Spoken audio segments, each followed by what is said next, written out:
You're an electrician, you don't need nothing in college. Yeah,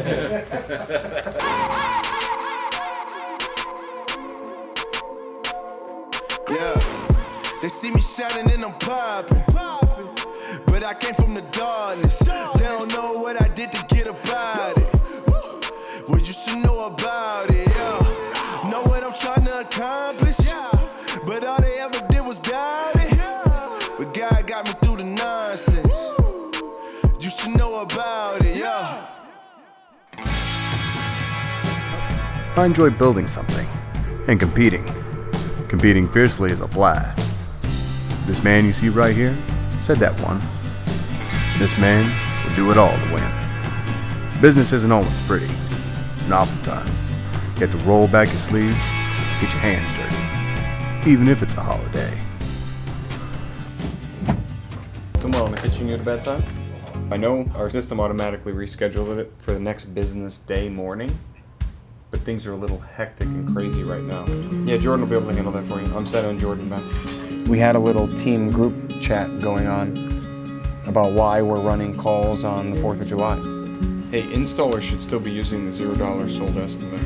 I know that they got done with the job pretty late, and that's very important to have. However, there's a perspective that you've got to put yourself in when you're working on the 4th of July, and that's, is your 4th of July more valuable than the people you're serving? If the heat and the humidity isn't where it needs to be optimally, then it's really tough to charge it. And if you don't connect with that, then you're gonna have a bitterness about helping out.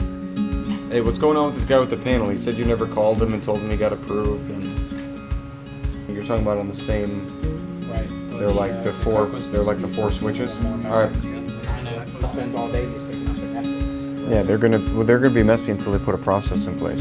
Well, you all right? And then throwing them just on top of everything. The town has to dig all this trash out of this and. Yeah. So then how we need to separate it? I would put a post with a roll of garbage bags. They should have garbage bags on their trucks. Yeah, but if they don't, I'm just trying to error-proof it. Right. It should be a post that says air handlers. It should be a post that says condensers. It should be a post that says broken down boxes. And then it should be whatever size pallet, whatever size pallet, whatever size pallet. Until that exists, they're not going to do it. Right. Yeah, I was talking about the amount of calls he gets from people needing parts. He says 3 or 4 an hour on average of them needing POs and stuff like that. Which I'm not sure if we throw that on top of BJ if... Yeah, no. I think Will can be able to handle that. This problem out here is just about the process. Yeah. So... And once we get it under control, it'll be a lot easier to keep up. When you're thinking about that area, I would think about that area in terms of, this is trash can to trash can. And so some version of that has to exist, and until it exists, when there's no process, what is there? It's chaos. We got it all done? We got every job done? We gave off some guys today and tomorrow because they worked Saturday and Sunday and did install replacements. And so it's just one of those things that when your name's on the side of the truck, you don't have a choice. And you gotta do it, and you get it done, and you gotta have happy people, and you know, we've got some patriots, and we've got some people that really care about our country. And you might think your 4th of July is more important than the people you're serving, and that doesn't make you a bad person. But when you bring that question into your perspective, into your perception, then it kind of puts things in a different light, and you connect with working on the 4th of July in a different meaning. And that's all we're trying to do. It's just connect to the obstacles and the problems we have to solve in a different way so that we get out of our own way to solve those problems. And so that's a Monday on a holiday week for the 4th of July. Right? Yes, sir. Running a business is all about growth and learning how to scale.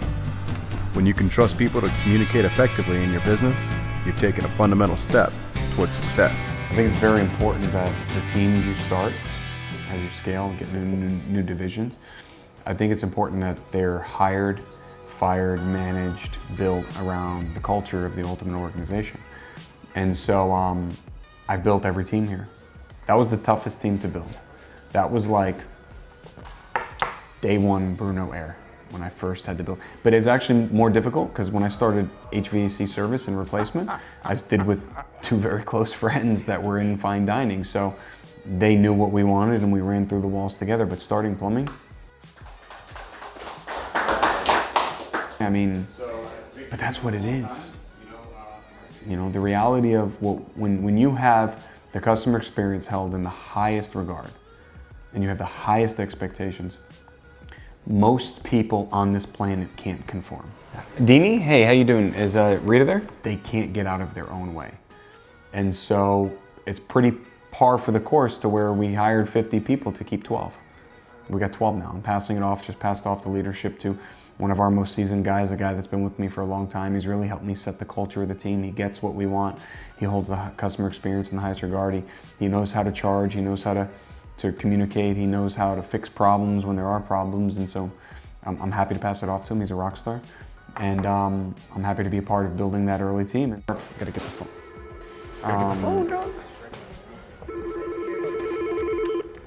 It's a cool day at Bruno Air. It's Louis. All right, cool. I saw that you were on here for 9 sharp, and I have a technician that's in that area. It would probably have to be something like that, but you know, Mike, I guess that's really not a bad idea. Being in the service business, which you have to understand more so than anything, is that when somebody has a problem, it's the most important thing going on in their day, that day, in that moment. Am I catching you at a bad time? Whereas me, I've got 110 trucks on the road. I might have a lot of other problems. When I'm talking to them, I have to understand at a very natural level, this is the most important thing going on in their life at that time. And so you gotta talk to them, and you gotta be considerate, and you gotta care about that. You gotta hear them out, and then just like anything else, you've gotta help connect them to the real issue, not the one that they think is affecting their day at that moment. And so it's just communication skills. Success in life comes down to communication. Hello? Hey, how you doing, Louis Bruno, Bruno Air? Yes. Is this Ed? How you doing? Yes, it is. Hey, how you doing? I just had a memo hit my desk, and it said that you had a couple questions, so I figured I'd give you a call. Yeah, I got a bad report on you. The only thing with the Better Business Bureau is I didn't renew our accreditation. We're accredited with Google. So we used to have the Better Business Bureau accreditation, but when I started the business in 2013, my BBB membership fee was $600. In 2014, because we grew so fast, we tripled in size. 2014, they wanted $2,000 for the membership, so I paid that.